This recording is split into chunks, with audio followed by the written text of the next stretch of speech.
You shouldn't have to consult a Ouija board to figure out if you should pay off debt or invest first. I'm financial planner Steve Borstein, and I'm going to show you the simple math to this complex question. It really comes down to one key number, your interest rate. If you've got credit card debt at 25%, pay that off first. That's a guaranteed 25% return on your money.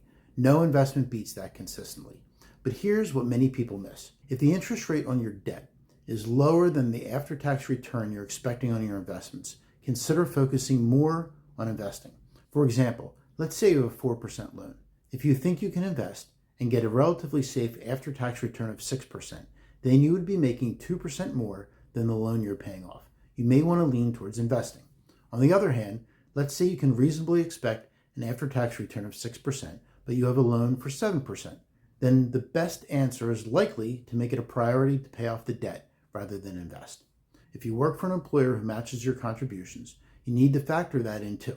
It's usually a smart idea to get as much of your employer's 401k match as possible. That's free money.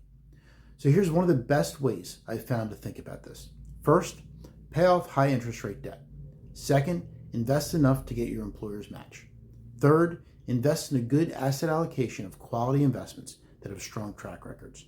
Fourth, pay off low rate debt. Now there are other factors to consider too, like your cash flow and even the details of the loans themselves. Consider consulting a financial planner if you need help figuring this out.